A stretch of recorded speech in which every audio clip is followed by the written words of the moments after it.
Youngstown is not unfamiliar with showbiz. We were the starting place for such greats as the Warner Brothers, and this thriving steel town became a must-stop in the old vaudeville circuit. Tonight, after a long drought, we can once again bask in the Klieg lights and walk under the shimmering marquee that announces Elizabeth Hartman, premiere of A Patch of Blue.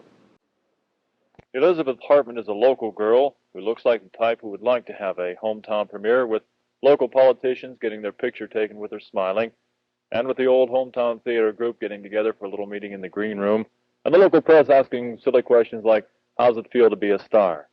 But tonight, it's all Hollywood.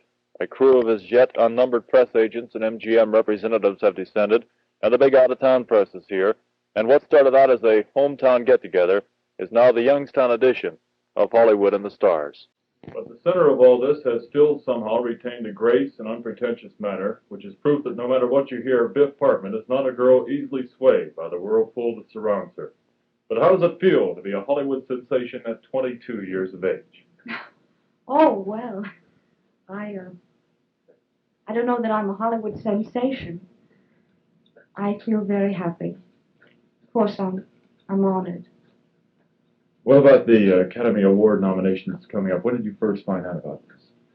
I found out, when was it? A couple days ago. I was in Miami Beach, and I called my agent to tell him that I was not in Philadelphia where I was supposed to be, but still in Miami. And he said, congratulations, you've just been nominated for an Academy Award. And I said, thank you, isn't that wonderful? And it's, I don't know if it hasn't hit me yet, I guess it has. It's a great honor, because people do place a great deal of value on an Academy Award, and I'm just very happy. You've been nominated now for an Academy Award as the Best Actress, which is certainly a high plateau in the movie-making field, so we could almost say that you've reached at least third base in that area. How do you like movies? What's in the near future for you? Well, in answer to the first question, I love movies. I do. I find it an exciting medium. As far as the future is concerned, I'm under contract to Metro and Warner Brothers, so I should hope I will be working for them again. Looks like I will be. I'm reading scripts right now. I want to get back to work very much. I haven't worked now in almost 4 months, and doesn't make sense to me not to work, so I'm looking. You have worked now with two of the greatest personalities in Hollywood, Sidney Poitier and Shelley Winters. What are your impressions of these two people? I think they're wonderful, wonderful human beings, and they care about their work.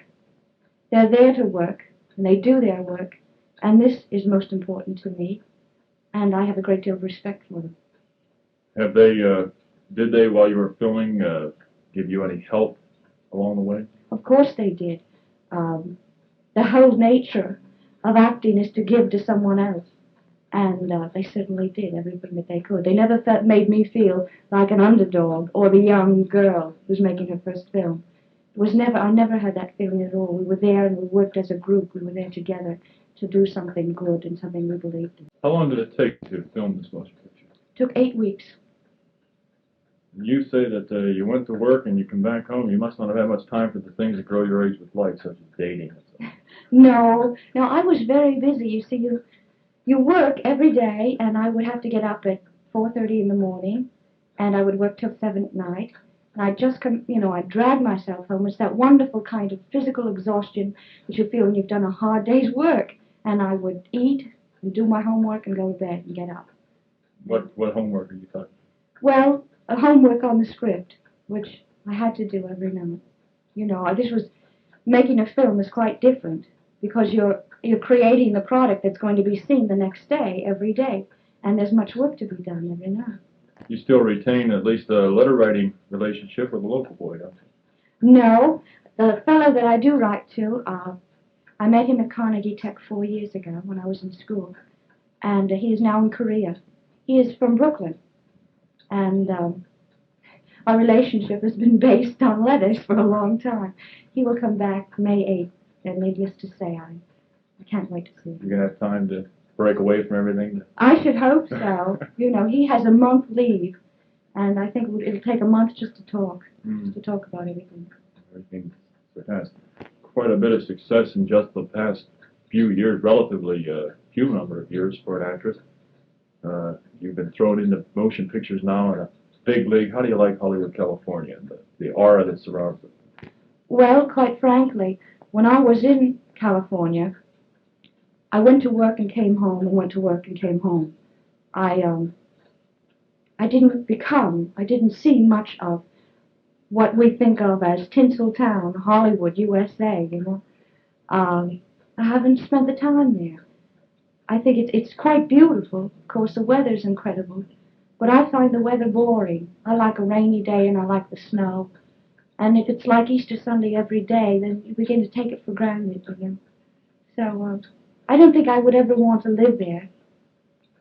It's, Just completed a second picture, or you're working on a second picture, one of the other. Yes, I did the group this summer in New York, and I finished that in September.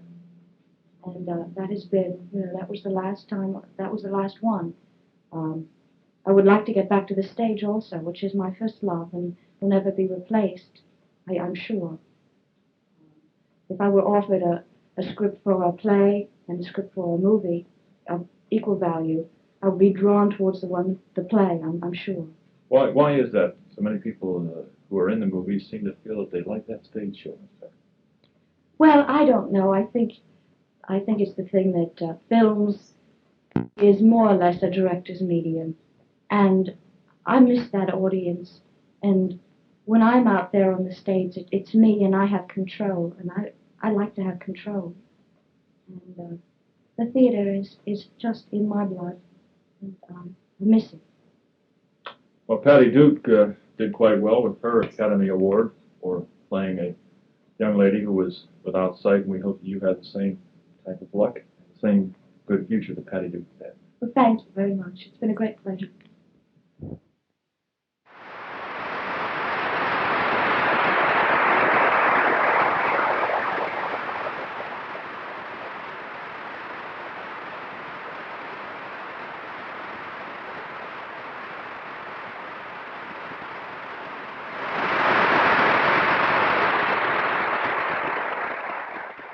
Ladies and gentlemen, I must say a few words.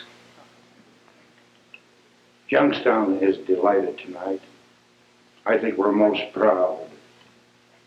To the Mrs. Hartman and to her family, to her relatives and to her friends, and to all of these that are here tonight, all of us Youngstown and its entire area, we are most proud.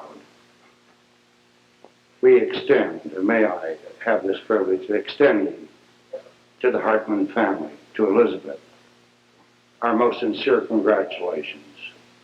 Tonight we don't have an Oscar to offer to her. We do have an award, and I think it's an award of our hearts, and our love for her.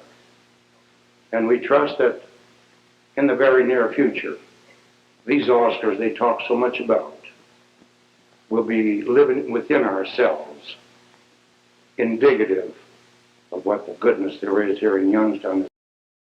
And to you, Elizabeth, on behalf of the people of Youngstown, of the entire community, we wish to extend to you congratulations and this award for your best wishes in your new endeavor.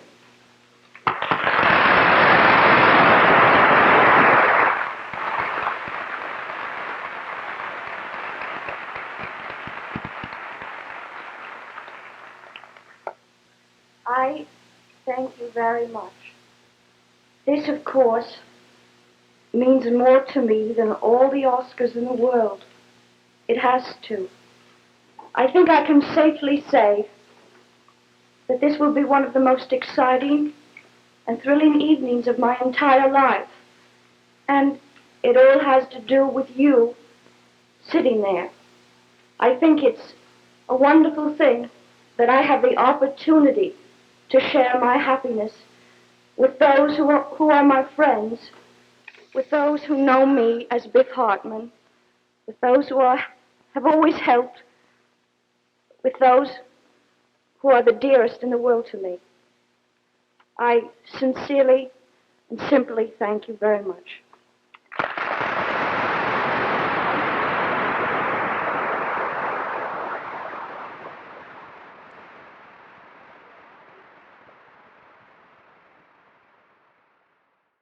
It's all here tonight. The lights, the press, the parties, the big men from MGM, the flustered organizers. The premiere will be as good and as professional as that in any city in the nation. Maybe it's just the weather that makes it seem so cold. WKBN News reporting from the premiere.